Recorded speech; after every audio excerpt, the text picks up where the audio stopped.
አሜሪካ ስገባ ለመጀመሪያ ጊዜ አይቼ የገረመኝ የደኑ ብዛት ነው። አሜሪካ ውስጥ ደን ከመብዛቱ የተነሳ የአሜሪካ ሕዝብ አድኖ የሚበላ ሕዝብ መስሎኝ ነበር። ብዙዎቻችሁ እንደምታውቁት በአዲስ አበባ ውስጥ ያሉት ጫካዎች ሁለት ብቻ ናቸው። አንደኛው እንጦጦ ማርያም ቤተ ክርስቲያን ግቢ የሚገኘው የባህር ዛፍ ጫካ ሲሆን፣ ሁለተኛው 4 ኪሎ ቤተ መንግሥት ውስጥ የሚገኘው የጥድ ጫካ ነው።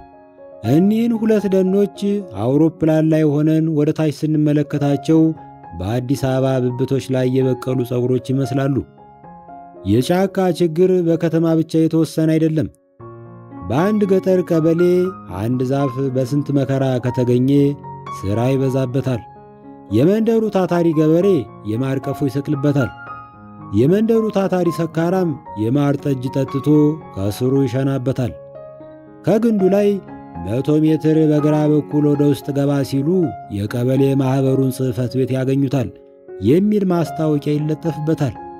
በአጠቃላይ በመንደር ውስጥ የሚገኝ አንድ ዛፍ በአንድ ጊዜ የግብርና መሳሪያ ነው፣ ሽንት ቤት ነው፣ ጂፒኤስ ነው።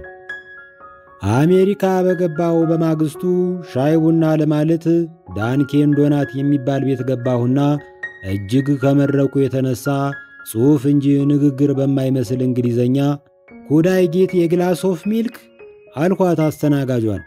ስሞል ሳይዝ ኦር ሚዲየም ሳይዝ ብላ አማረጠችኝ። ስሞል ሳይዝ ምን በወጣኝ? ስሞል ሳይዝ አስመሮኝ አይደል እንዴ ከሀገር የተሰደድሁት? ኧረ ሚዲየም ሳይዝ ፕሊዝ አሉ። ከጥቂት ደቂቃዎች በኋላ አስተናጋጇ ባሊ ሊሆን ማንጠልጠያ በቀረው ወጠምሻ ኩባያ ንፍር ወተት አምጥታ አሸከመችኝ። ወይ ሚዲየም ሳይዝ ስላት ባሊ ወተት ያመጣችልኝ ላርጅ ሳይዝ ብላት ኖሮማ ላሟን እየነዳች ታመጣልኝ ነበር ብዬ አሰብኩ። አሜሪካኖች የእናት ጡት ወተት በበቂ ሁኔታ ሳልጠባ እንዳደግኩ መረጃ ሳይደርሳቸው አልቀረም። የቀረበልኝን ኩባያ ከፍቼ ሳየው የቀረበልኝ ወተት የአንድ ቀበሌ ነዋሪዎችን ጦም ለማስፈታት የሚበቃ ነው። ኩባያውን በስተው ዋሽንት የሚያህል መምጠጫ ወይም ስትሮ ሰክተውበታል። ስትሮውን እንደ አናጢ እርሳስ በጆሮዬ ላይ አስቀመጥሁና በከንፈሬ መጠጣት ጀመርሁ። ሰው ከንፈር ይዞ ተፈጥሮ ሳለ በኩምቢ የሚጠጣበት ምክንያት አይታየኝም። የተረፈኝን ወተት ልደፋው ካሰብኩ በኋላ ጡር ፈራሁ። በኋላ ግን እኔ በቁንጣን ከምደፋ የአሜሪካ ወተት ይደፋ ብዬ ወደ ቆሻሻ ገንዳው ተራመዱ። በነገራችን ላይ እንደ አበሻ ለሳይዝ የሚያስቸግር ሕዝብ ያለ አይመስለኝም። እዚህ ሀገር አበሻ በልኩ የሚያገኘው ነገር ካለ የአይን መነጽር ብቻ መሆን አለበት። አሁን እኔ በቀደምለት ኬማርት የተባለ ሱቅ ገባሁና ሻጯ ሴትዮ ሱሪ እንድታሳየኝ ጠየቅኳት። ሴትዮዋ ሱሪ ነው ብላ ያመጣችልኝን ሳየው ባለ 2 ክፍል የአብርሃም ድንኳን ነው። ካልሲ ብላ ያሳየችኝን ስለካው ስቶኪንግ ሆነኝ። በዚህ አጋጣሚ የአሜሪካ ጥቁር ወንድሞቻችንን ሱሪና በሱሪያቸው ውስጥ ያለውን መጠን የተመለከተ ሰው ተስፋ ቆርጦ ወደ አገሩ መመለሱ አይቀርም። አሁን ትናንትና አንድ የማርቲን ሉተር ኪንግን ሐውልት የሚያክል ሰውዬ ከኔ አጠገብ ቆሞ የመሽናት ዕድል አጋጥሞት ነበር እና ዚፑን ከፈት ሲያደርግ ሾፍ ባደርገው በቃ ምን ልበላችሁ የድሮ ሻንጣ ከፍቶ ንብረት የሚያራግፍ ነው የሚመስለው። እና ከነዚህ ጋር ተወዳድረን ነው ወልደን መሳም የምንችለው? የሳይዝ ነገር ሲነሳ አስቀድሞ የሚመጣብኝ ፍሪጃቸው ነው። አይ ፍሪጅ!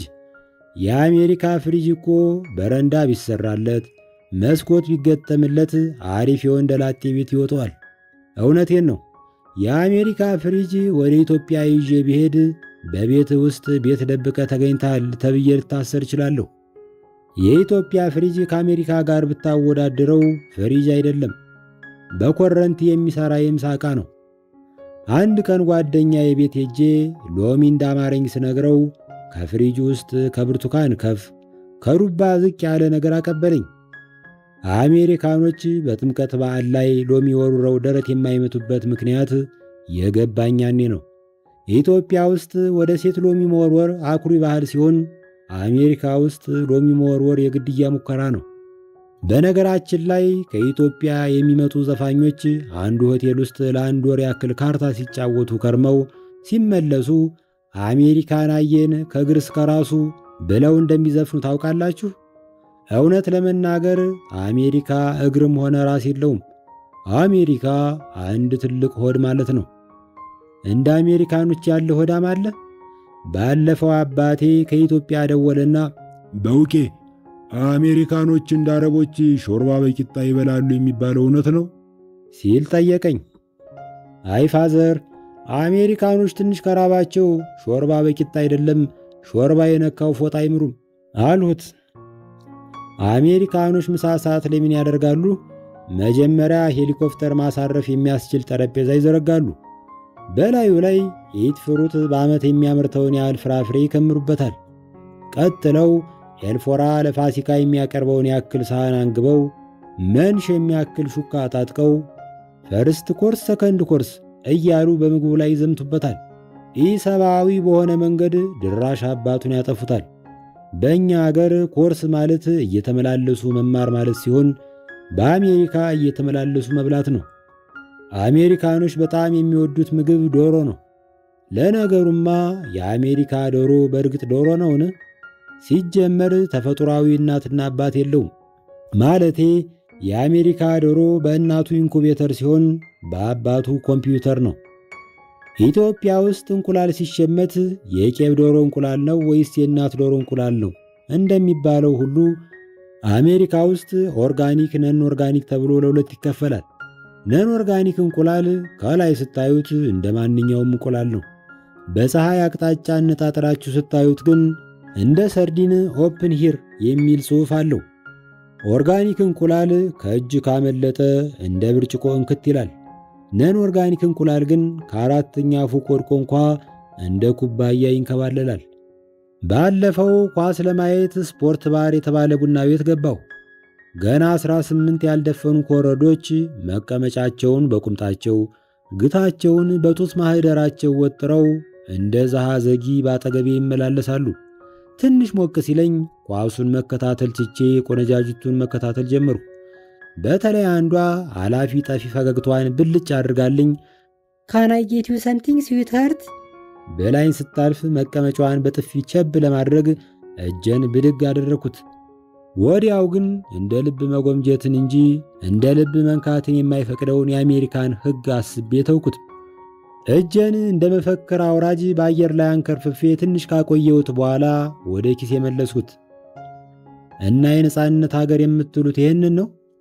አዲስ አበባ አንዲት ቆንጆ ባጠገብ ካለፈች መቀመጫዋን እንደ ጥምቀት ከበሮ መደለቅ ትችላለህ። ፖሊስ ይዘኛል ብለህ መጨነቅ የለብህም። ቀይ መስመሩን እስካላለፍክ ድረስ የገዢውን ፓርቲ መቀመጫ እስካልነካህ ድረስ የሚነካ አይኖርም። አሜሪካ ውስጥ ሴት እንደ ቀስተ ደመና የሚታይ ግን የማይዳሰስ ነገር ስለሆነ ስደተኛው በዚያ ነገር ረሃብ በጣም ይጠቃል። ለዚያ ነው መሰል የዲያስፖራ ወንዶች ወደ ኢትዮጵያ ሲመለሱ ደከመኝ ሰለቸኝ ሳይሉ ይጠቀማሉ። አንዳንዱማ ገና የኢትዮጵያ አየር መንገድ ትኬት በእጁ ሲገባ የአልቤርጎ ቁልፍ በእጁ የገባ ይመስል ይቆምበታል። አንዳንዱ አበሻ ወንድ ከኢትዮጵያ ሲወጣ አንድ ከረጢት ኮረሪማ ይዞ ይወጣል። ሲመለስ አንድ ከረጢት ኮንዶም ይዞ ይገባል። አንዱ ባለፈው ቦሌ አየር ጣቢያ ላይ በፈታሾች አንድ ሻንጣ ሙሉ ኮንዶም ተማረከበት። ለዲኬቲ እርዳታ ልሰጥ ነው ቢል ማን ይስማው? ፍርድ ቤት ሲቀርብ ምን ተብሎ ተከሰሰ መሰላችሁ? እናት አገሩን ለመድፈር ሲዘጋጅ በቁጥጥር ስር ውሏል ተብሎ ተከሰሰ። ስፖርት ባር ገብቼ መጠጥ ሳዝዝ አስተናጋጇ 21 ዓመት እንደሞላኝ ለማረጋገጥ መታወቂያ ጠየቀችኝ። በ32 ዓመቴ ከ20 ዓመት በታች የሚገኝ ጎረምሳ መስዬ መታየት ያስደስተኝ። በሌላ በኩል ግን ሰው 21 ዓመት ካልሞላው ካቲካላ በደረሰበት እንዳይደርስ የሚባልበት ሀገር የነጻነት ሀገር ተብሎ መቆጠሩ አናደደኝ። በልጅነቴ አባቴ ጠላ ቤት ሲሄድ በሰላሙ ጊዜ ጃንጥላውን በጠቡ ጊዜ ከዘራውን ተሸክሜ ከተለው ነበር። ባለጠላዋ እማማ ሸምበቆ አባቴን አጎዛ በለበሰ ሳጥን ላይ ታስቀምጠውና በክቡር ዘበኛ ብርጭቆ ማለፊያ ጠላ ትቀዳለታለች። እኔን ደግሞ ሰኔል በለበሰ ሙቀጫ ላይ ታስቀምጠኝና ቅራሪ ትቀዳልኛለች። ለአባቴ በቀዳችለት ቁጥር በጠላው ውስጥ መርዝ አለመጨመሯን ለማረጋገጥ አንድ እፍኝ ለራሷ ቀርታ ፉት ትላለች። 10 እፍኝ ፉት ካለች በኋላ በእኔ ጥዋና በአባቴ ብርጭቆ መካከል ያለው ልዩነት ይምታታባታል። ለሁለታችንም ከዋናው ብርጭቆ ትቀዳልናለች። አባዬም 10 ብርጭቆ ከጠጣ በኋላ በእናቴና በእማ ሸንበቆ መካከል ያለው ልዩነት ይምታታበታል እና እማ ሸንበቆ ባጠገቡ ባለፈች ቁጥር እንደ መንደር መርፌ ወጊ እጁን ወደ መቀመጫዋ ሰደድ ያደርጋል። እኔ ያኔ የቤት ጣራን ለመጀመሪያ ጊዜ ያየው ይመስል ዓይኔን ጣራው ላይ ልኬ ቆያለሁ።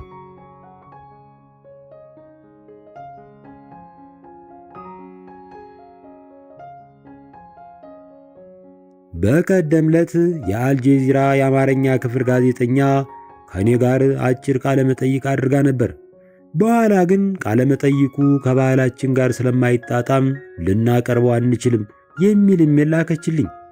ለማንኛውም ሙሉ ቃለ መጠይቁ ይህንን ይመስላል። የት ነው የተወለድከው? ሆስፒታል። የትውልድ አገርህ ማለቴ ነው። ማንኩሳ ሚካኤል። በልጅነትህ የሚያስደስትህ ነገር ምን ነበር? ከትምህርት ቤት መቅረት። ስነ ጽሑፍ ላንተ ምንድናት? ስነ ጽሑፍ። በቀን ውስጥ ምን ያክል ሰዓት ትተኛለህ? በቀን አልተኛም። ታጨሳለህ? አልፎ አልፎ። ምንድነው የምታጨሰው? ሰንደል። ተደምረሃል? አዎ ተመርምሬያለሁ። ተደምረሃል ወይ ነው ያልኩህ? ነገርኩሽ፣ ተመርምሬያለሁ። እናም ከመጠነኛ የጆሮ ችግር በቀር ሁለመናዬ ጤነኛ እንደሆነ አረጋግጫለሁ። ዶክተር አብይ እንዴት ታየዋለህ? በቴሌቪዥን። የየትኛው ፓርቲ ደጋፊ ነህ? የኢህአዲግ። ኢህአዲግን በምንድን ነው የምትደግፈው? በባላ። ምን ያዝናናሃል? ፓርክ ውስጥ መናፈስ። የዚህ ዓመት እቅድህ? አለመታፈስ።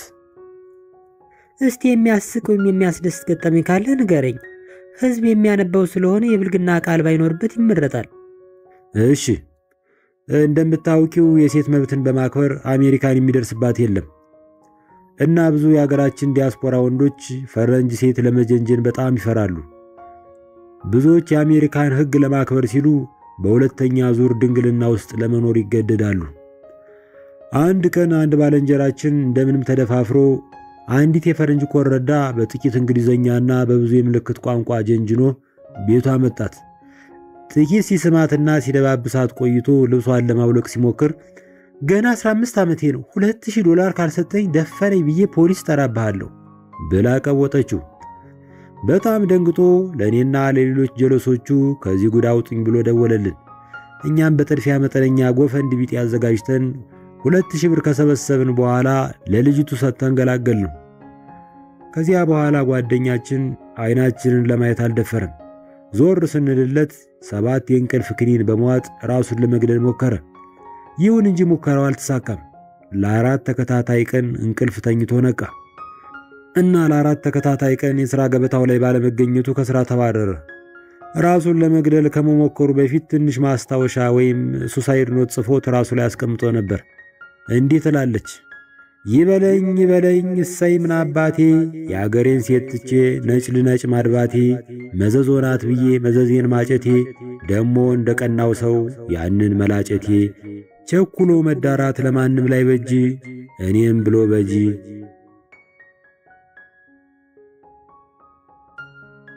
አሜሪካን ለማየት የነበረኝ ጉጉት ድሮ ሀገር ቤት ሳለው አዲስ አበባን ለመጎብኘት ከነበረኝ ጉጉት ጋር ይመሳሰላል። ድሮ ልጅ ሆኜ ከብላቴኖች አፍ የማይጠፋ አንድ ስመጥር ዘፈን ነበር። ዘፈኑ አዲስ አበባ ላይ ወድቄ ብነሳ የሰራ ከላቴ ወርቅ ይዞ ተነሳ እያለ ይወርዳል።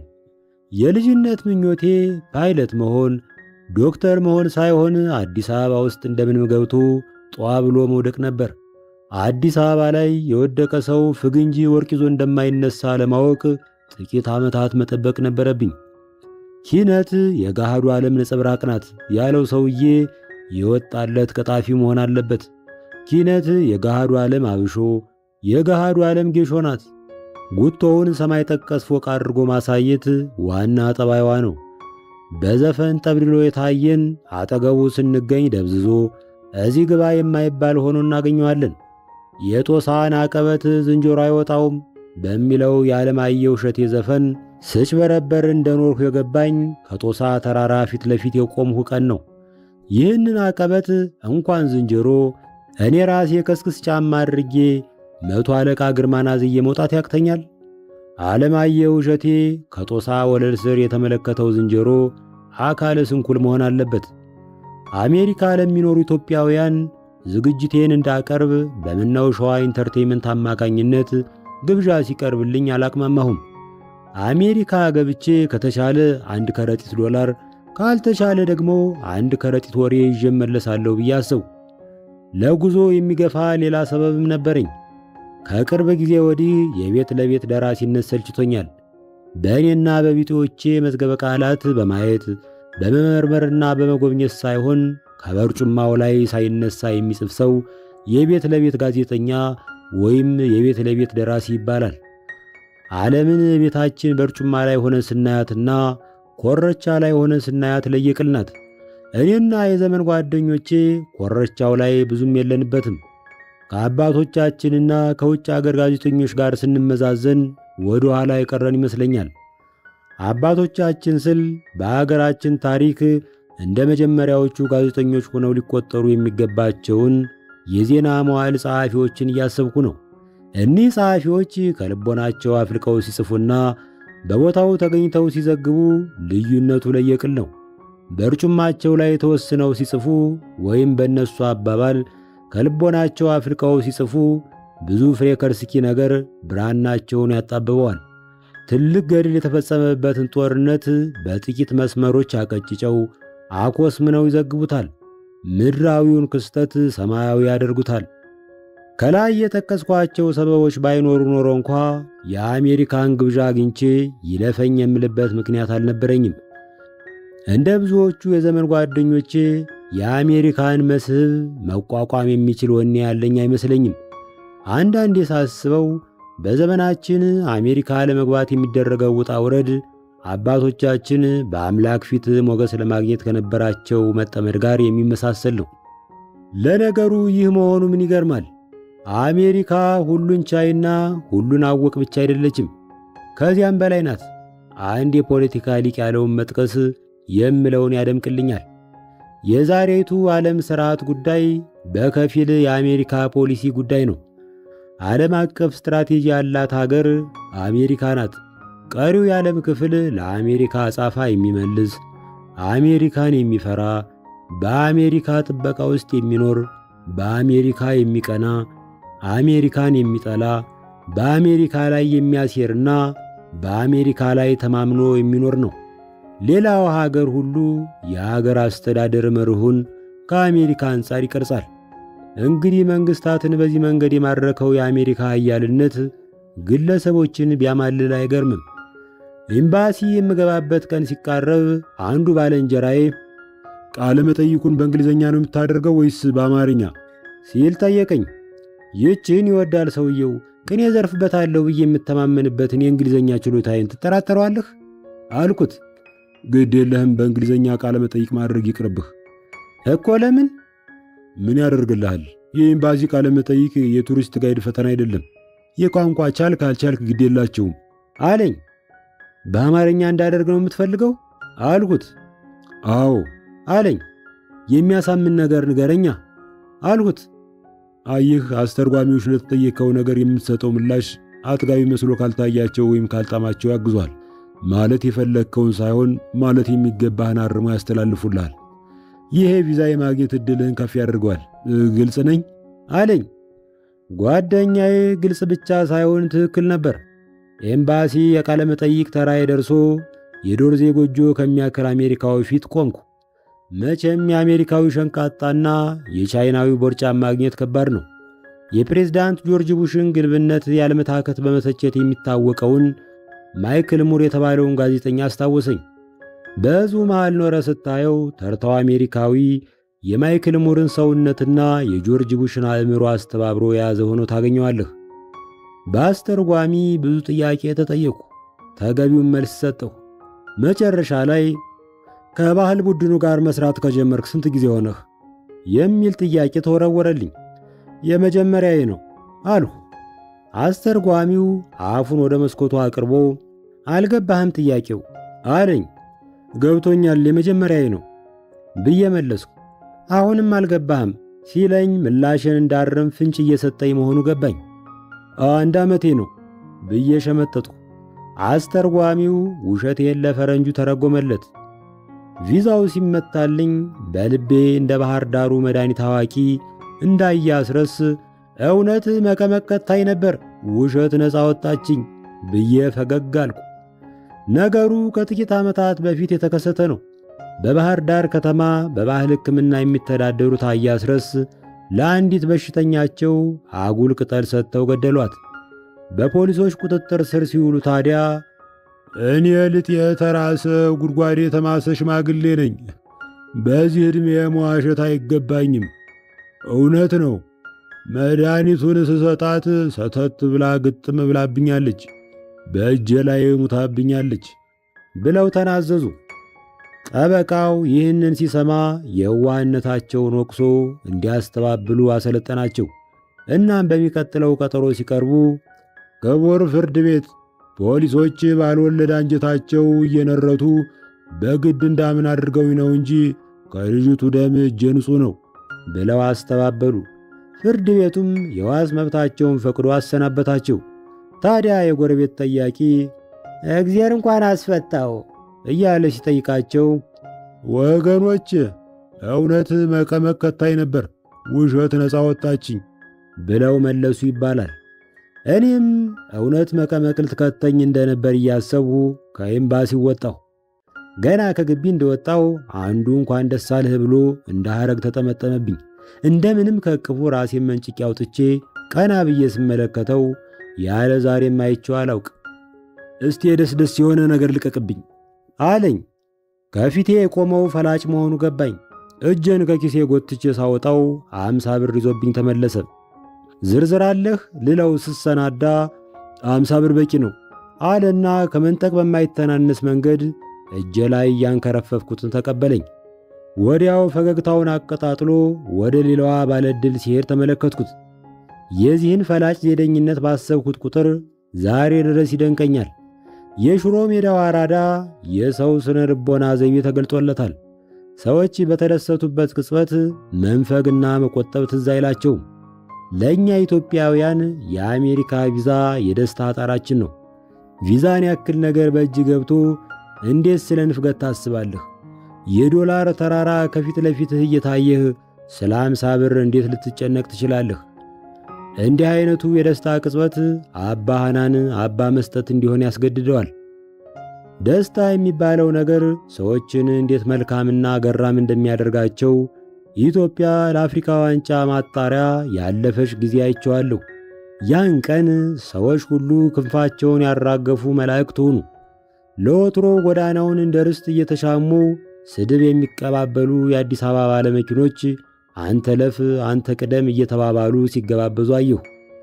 ባለመኪኖች መንገደኛው ሁሉ የመሳፈሪያ ዋጋ ሳይጠይቁ ጫኑ።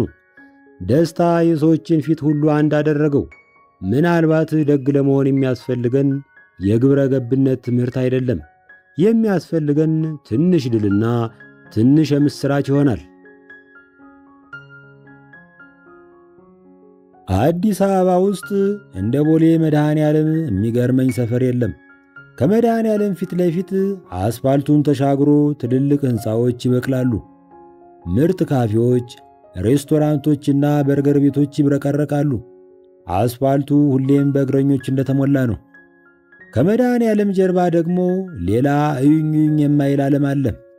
በቆርቆሮና በሰማያዊ ሸራ የተዋቀሩ የንግድ ቤቶች ተደርድረዋል። በአብዛኛው ምግብ ቤቶች ናቸው። የኛ ሽሮ፣ ዕድላዊት ምግብ ቤት ወዘተ የሚል መጠሪያ አላቸው። እንደ ቃተኛ ያሉ የቅንጦት ምግብ ቤቶች ውስጥ የመብላት አቅም የሌላቸው የመንግሥት ሠራተኞች እዚህ በተመጣጣኝ ዋጋ ደህና ምግብ ይሸምታሉ። ለመጨረሻዎቹ ድሆች እርጥብ የተባለ ምግብ ይቀርባል። እርጥብ የቅቅል ድንች ክትፎ ነው። በዳጣ 30 ብር ሲሆን እንቁላል ሲታከልበት 60 ብር ያስከፍላል። ሁሌም ከምግብ ቤቶች ፊት ለፊት ሞተር ሳይክሎች ተደርድረው ቆመው ይታያሉ። ዕቃ ለማመላለስ ላይታች ሲሉ የሚውሉ ልጆች በአብዛኛው የዚህ ሰፈር ታዳሚ ናቸው። ቅድም በዚያ ሳልፍ ቤቶች እየፈረሱ ነው። ተወዳዳሪ የሌለው ሐዘን ወረረኝ።